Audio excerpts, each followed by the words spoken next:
Hello friends, मेरा नाम है दीपांश और मैं पीटीजीएनएम मेडिकल कॉलेज में फ़र्स्ट ईयर का स्टूडेंट हूँ।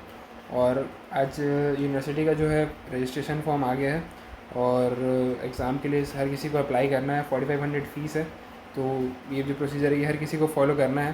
तो आज मेरे पास लगभग मैंने 15 से 20 फॉर्म तो खुद से भरे हैं अपने दोस्तों के, और इसके अलावा मेरे पास 50-60 मतलब ऐसे मैसेजेस कॉल्स आ चुके हैं रिगार्डिंग इसके डाउट्स वगैरह, तो उनको सबको क्लियर करना है। तो चलो स्टार्ट करते हैं। इस पर करना क्या है। सबसे पहले तो ये वेबसाइट जो है ये आपको ओपन करनी है, इसका लिंक मैं डिस्क्रिप्शन में डाल दूँगा। अब इसका तो आपको करना क्या है, यहाँ पर यूज़र नेम डालना है। यूज़र नेम जो है ये हर किसी के पास अपना जीमेल में आया हुआ होगा, तो यहाँ पर आपको जस्ट यूज़र नेम को यहाँ पर एंटर करना है। तो यहाँ पर मैं यूज़र नेम को एंटर कर देता हूँ। यहाँ पे कुछ ऐसा लिखा होगा P-1 करके, फिर कुछ सीरियल होगा, उसके बाद ayushuniversity.com लिखा होगा। तो यहाँ पर आपको अपना यूज़र नेम डालना है, तो मैं यहाँ पर यूज़र नेम डाल देता हूँ।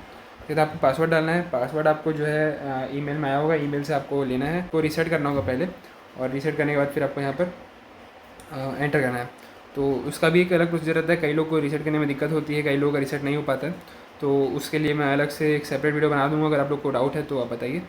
फ़िलहाल हम लोग इस पर कर रहे हैं, और ये एक एंड्रॉयड डिवाइस है। मैं इसका लैपटॉप वर्जन जो है या पीसी वर्जन जो है वो मैं अगली वीडियो में बनाने वाला हूँ। तो फ़िलहाल आपको यहाँ पर क्या करना है, अपना जो यूज़र आईडी हो डालना है, उसके बाद आपको यहाँ पर पासवर्ड डालना है। मैं पासवर्ड यहाँ पर पेस्ट कर देता हूँ और मेरे यहाँ पर लॉगिन करना है। लॉगिन करने के बाद कुछ इस तरह का इंटरफेस आपके यहाँ पे आएगा।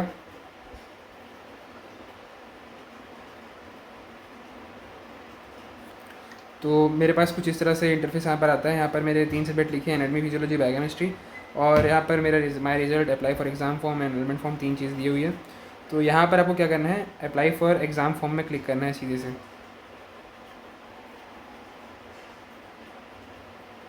देन इसके बाद ये कुछ लोड होने के बाद यहाँ पर आता है मेरे पास एग्ज़ाम एनरोलमेंट, मुझे यहाँ पर क्लिक करना है। जैसे ही मैं एग्ज़ाम एनरोलमेंट में क्लिक करता हूँ, मुझे एक दूसरी वेबसाइट में रीडायरेक्ट कर देता है। अब यहाँ पर मेरी जो डिटेल्स है यहाँ पर दी हुई है, मैं किस कॉलेज में पढ़ता हूँ, क्या नाम है, ये सब डिटेल्स, बेसिक डिटेल्स यहाँ पर दी हुई है। मेरा फोटो दिया हुआ है, साइन दिया हुआ है। अब मुझे यहाँ पर कुछ नहीं करना है। यहाँ पर नीचे रेगुलर एनरोलमेंट जहाँ लिखा हुआ है, इसके नीचे पेंडिंग लिखा हुआ है फर्स्ट ईयर। यहाँ पर जो प्लस वाला आइकन है, इस प्लस आइकन को मेरे को जस्ट क्लिक करना है। जैसे मैं प्लस आइकन को क्लिक करता हूँ, यहाँ पर ये कुछ डिटेल्स आ जाती है एग्ज़ाम से रिलेटेड। अब यहाँ पर नीचे में आ जाता है फ़ीस। तो फ़ीस यहाँ पर 4200 प्लस ये 100 वेलफेयर फ़ीस, 100 मार्कशीट का फ़ीस, और ये 100 स्टूडेंट डेवलपमेंट फ़ीस। यहाँ टोटल 4500 का जो फ़ीस है यहाँ पर आपको पे करना होगा। यहाँ पर सबमिट का ऑप्शन आ रहा है। सबमिट को जैसे मैं क्लिक करता हूँ, यहाँ पर एक प्रोसीड का ऑप्शन आता है। प्रोसीड को मैं क्लिक करूँगा, यहाँ पर मेरे पास एरर शो हो रहा है।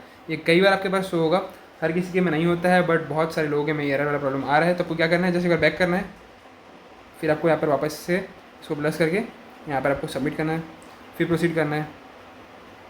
फिर से एरर आ गया, फिर से आपको वही सेम चीज़ फॉलो करनी है। ये बार बार लोगों के में हो रहा है, और मैक्सिमम लोगों के में ये चीज़ें हो रही है। ये प्रॉब्लम वाला एरर वाला प्रॉब्लम आ रहा है, हर किसी के में नहीं आ रहा है, बट बहुत सारे लोगों में आ रहा है। 2-3 बार ये करने के बाद मेरे पास कुछ इस तरह का इंटरफेस आ गया। अब यहाँ पर मुझे यूपीआई में सबमिट करना है। यूपीआई बहुत बेसिक और ईजिली हो जाता है, बाकी सारे मेथड से थोड़ा सा कंजट है, तो मैं प्रीफर करता हूँ यूपीआई से करना। और यूपीआई में करने के बाद फिर पे बाय क्यूआर कोड। पे बाय क्यूआर कोड जब मैं यहाँ पर प्रेस करता हूँ, तो यहाँ पर मेरे पास एक क्यूआर कोड आ जाता है। इस क्यूआर कोड को मुझे जस्ट स्कैन करना है, या तो आप इसको स्क्रीनशॉट लेके डायरेक्ट आप अगर करेंगे तो आपके पास नहीं हो पाएगा, क्योंकि आपको 2000 से ज़्यादा जो ट्रांजेक्शन है वो एक बार में नहीं हो पाता है। तो आपको इसको क्या करना है, फ़ोटो खींचना है, और उसके बाद आपको दूसरे फ़ोन फ़ोटो खींचना है, उसके बाद फिर आपको उसको स्कैन करना है। तो मैं यहाँ पर इसका फ़ोटो खींच के दूसरे फ़ोन से स्कैन कर लूँगा, और उसके बाद फिर मैं इसको पे करूँगा। और या तो आप इसको दूसरे फ़ोन से डायरेक्ट पे कर सकते हैं, बट आप डायरेक्ट इस क्यूआर कोड को जो है अपने गूगल पे या किसी भी दूसरे यूपीआई वाले प्लेटफॉर्म में आप अगर ओपन करेंगे, तो आप इस पर डायरेक्ट 4500 का पेमेंट नहीं कर पाएंगे एक बार भी, क्योंकि लिमिट जो है वो 2000 का ही होता है स्कैन वाले में। तो आप एक काम कीजिएगा, दूसरे वाले फ़ोन में भेजिएगा, और उसके बाद फिर उसको वापस से स्कैन कीजिएगा, जिससे आप 4500 का जो पेमेंट है वो डायरेक्ट एक बार में कर सकते हैं।